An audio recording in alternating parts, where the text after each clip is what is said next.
কি দিবেন? আপনাদের দেশের মানুষের জন্য দেওয়ার কি আছে বলেন? প্লিজ, দেশের মানুষের জন্য ভালো হবে, দেশের জন্য মঙ্গল হবে। ফ্যাসিস্ট হাসিনাদের মতো আর কারো এরকম রাক্ষসী হাসিনা যেন আর কখনো এসে এদেশের মানুষের গণতন্ত্র হরণ করতে না পারে, এদেশের মানুষের স্বাধীনতা হরণ করতে না পারে, এদেশের মানুষের সামগ্রিক অধিকার হরণ করতে না পারে, সেই দিকে লক্ষ্য রেখে আপনারা প্লিজ এরকম আওয়ামী লীগের কোন দালালদেরকে বা আওয়ামী লীগের নেতৃবৃন্দকে আপনারা কোন প্রকার প্রশ্রয় দিবেন না প্লিজ। আপনারা দলীয় দায়িত্ব তাদের দিবেন না প্লিজ।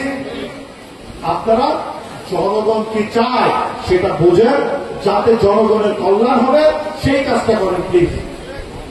শোনেন আপনারা, আমি বলি, আমরা আন্দোলন করেছি, সংগ্রাম করেছি, যুদ্ধ করেছি, কেন করেছি? আমরা এদেশের আপামর জনগণ, জননেতা তারেক রহমানের নেতৃত্বে আন্দোলন সংগ্রামের মাধ্যমে যে ফ্যাসিস্ট হাসিনাকে বিদায় করেছে, কেন করেছে দেশের জনগণ? একটা অবাধ, সুষ্ঠু, নিরপেক্ষ নির্বাচনের জন্য, যে নির্বাচনের মাধ্যমে তারা তাদের পছন্দের নেতাকে নির্বাচিত করতে পারবে, পছন্দের নেতাকে নির্বাচিত করে পছন্দের সরকার গঠন করবে দেশে, এবং সেই সরকারের মাধ্যমে তাদের সকল প্রকার গণতান্ত্রিক অধিকার রক্ষা হবে। তার জন্য তো করেছে, ঠিক না? হাত তুলে দেখেন, তার জন্য করেছে। এই যে সবাই হাত উঠিয়ে দেখাচ্ছে, তারা কেন এই যুদ্ধ করেছে, কেন এই আন্দোলন করেছে? তাহলে সেটার জন্য যদি হয়ে থাকে, তাহলে নির্বাচনের বাধা কোথায়?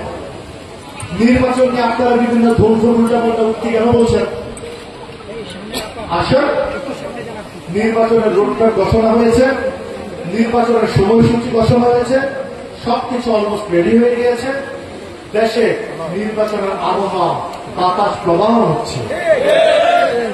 আসে সবাই মিলে একটি গণতান্ত্রিক নির্বাচনে অংশগ্রহণ করি, এবং সেই নির্বাচনে এদেশের জনগণ যাকে ভোট দিয়ে জয়যুক্ত করে, যে সরকার গঠন করে, সেই জনগণের সরকারকে আমরা সবাই মিলে অ্যাপ্রিসিয়েট করি।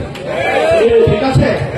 তাহলে জনগণ আপনাদেরকে ভালোবাসবে, দেশের মানুষ আপনাদেরকে ভালো জানবে। আর শোনেন, দেশের মানুষ যেটাতে ভালো জানবে, আমাদের তো তাই করা উচিত, তাই না? তো প্লিজ সেই কাজটা করেন, ষড়যন্ত্র বাদ দিয়ে দেশের জনগণের জন্য পজিটিভ চিন্তা ভাবনা আসেন প্লিজ। সংগ্রামী ভাইয়েরা, মামুন ভাই বলেছে সবাই নির্বাচনের প্রিপারেশন নিতে, সবাই নির্বাচনের প্রিপারেশন নেয়। আপনারা দেখেছেন নির্বাচনের রোডম্যাপ অলরেডি ঘোষণা হয়েছে। আপনারা নির্বাচনের জন্য প্রস্তুত হন, ঘরে ঘরে যান, কথা বলেন, আমাদের নেতা জননেতা তারেক রহমানের 1 তারিখ পৌঁছিয়ে দেন, আমাদের নেতার মেসেজ সবার কাছে পৌঁছিয়ে দেন। কিভাবে আগামীর বাংলাদেশ করতে চান এদেশের মানুষের পছন্দের নেতা, হৃদয়ের বাদশা, জনপ্রিয়, জননন্দিত জননেতা তারেক রহমান, সেই বার্তা পৌঁছিয়ে দেন, সবার কাছে পৌঁছিয়ে দেন। ঠিক আছে? সংগ্রামী ভাইয়েরা, আমি আমার বক্তৃতা দীর্ঘায়িত করব না। আপনারা সবাই ভালো থাকবেন। 2500 পৌরসভা বিএনপি আজকে সুন্দর একটি প্রোগ্রাম করেছে। আজকের এই প্রোগ্রামে আমাদের নারায়ণগঞ্জ জেলা বিএনপির আহ্বায়ক প্রফেসর মামুন মাহমুদ, আমাদের মামুন ভাই এবং আমাদের রাজীব, 2 জন এখানে উপস্থিত হওয়ার জন্য তাদেরকে আমি ধন্যবাদ জানাচ্ছি।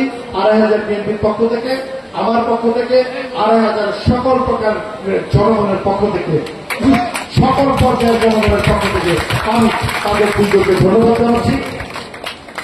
এবং আমি এই সদস্য ফর্মের কর্মসূচিটা 2500 পৌরসভা বিএনপি সুন্দরভাবে পালন করবে। এই সংগ্রহের কাজটা এবং নবায়নের কাজটা তারা নাইসলি করবে, সেই আশাবাদ ব্যক্ত করে আজকে এই কর্মসূচি আমরা সদস্য ফর্ম নবায়ন এবং সংগ্রহ কর্মসূচি উদ্বোধন ঘোষণা করলাম। যে অন্যায় করবে তার বিচার হবে। কয়েকদিন আগে আপনারা দেখেছেন না, বামবন্ধু ইউনিয়নে 5 জনকে বহিষ্কার করেছি, মোহাম্মদপুর ইউনিয়নে 5 জনকে বহিষ্কার করেছি, দেখেছেন না? তাহলে বিচার আছে না নাই? আর এর আগে যে সরকার ছিল তাদের বিচার ছিল? তাদের বিচার ছিল না।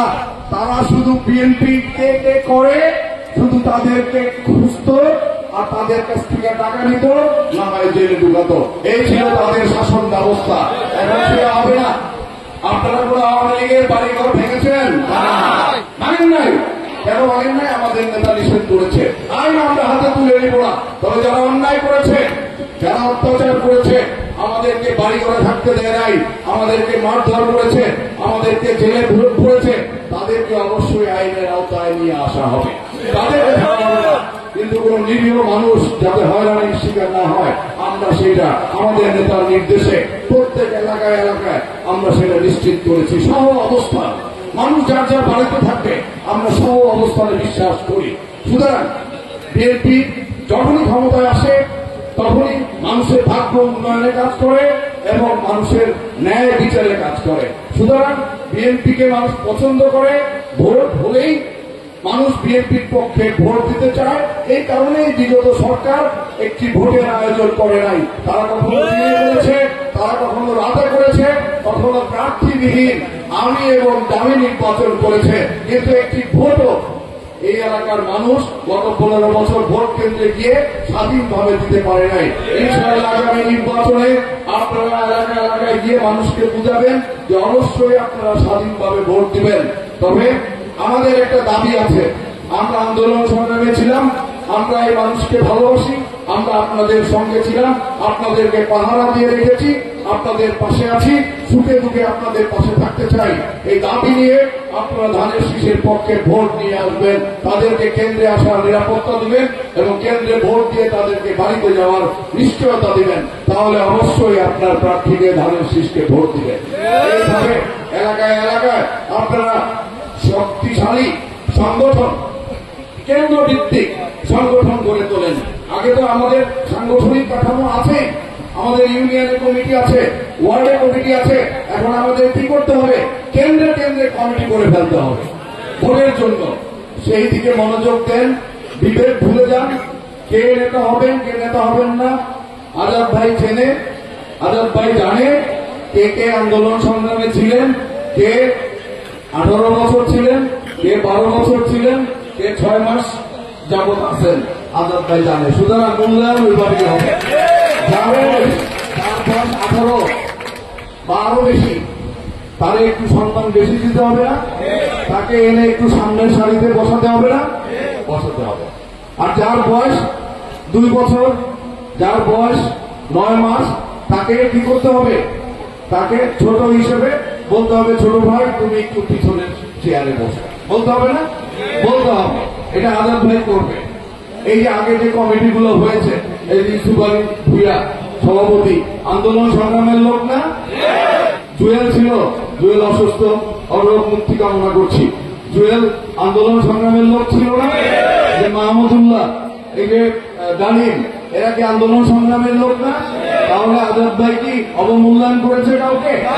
করে নাই। সুতরাং বিশ্বাস রাখেন, নেতার উপরে ভরসা রাখেন, ইনশাআল্লাহ ন্যায় বিচার প্রতিষ্ঠিত হবে। কাজেই আপনারা কেউ দুশ্চিন্তা করেন না, নিজেদের মধ্যে বক্তব্য দিয়ে আদা ছড়াছড়ি করে নিজেদের মধ্যে বিভক্তি সৃষ্টি করবেন না। অনেক সময় আমরা সামনে ইলেকশন একদিন ঘটনা দেখেছেন, ভিডিও দেখেছেন, আমিও দেখেছি যে একটি লোক রাস্তায় কাজ করছিল, একটি নতুন দলের কোন কয়েকজন নেতা যে তাদেরকে সালাম দিচ্ছে, সালাম দিয়ে বলছে যে আমরা ওই দলের থেকে এসেছি, আপনাকে সালাম জানাই। তখন ওই লোকটি প্রত্যুত্তরে বলেছে যে আমাদের এলাকায় 6000 ভোট, এর মধ্যে 5,500 ভোটই হল বিএনপির।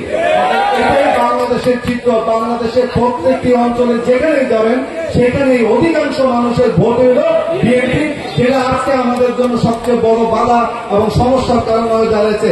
অন্যান্য যে রাজনৈতিক দল আছে তারা বিভিন্নভাবে ঐক্যবদ্ধ হয়ে বিএনপির বিরুদ্ধে ষড়যন্ত্র, প্রতিনিয়ত ষড়যন্ত্র করছে। যে কোনো কিছু ঘটলেই বিএনপির উপর চাপিয়ে দেওয়ার, দায় চাপিয়ে দেওয়ার চেষ্টা করছে, ষড়যন্ত্র করছে।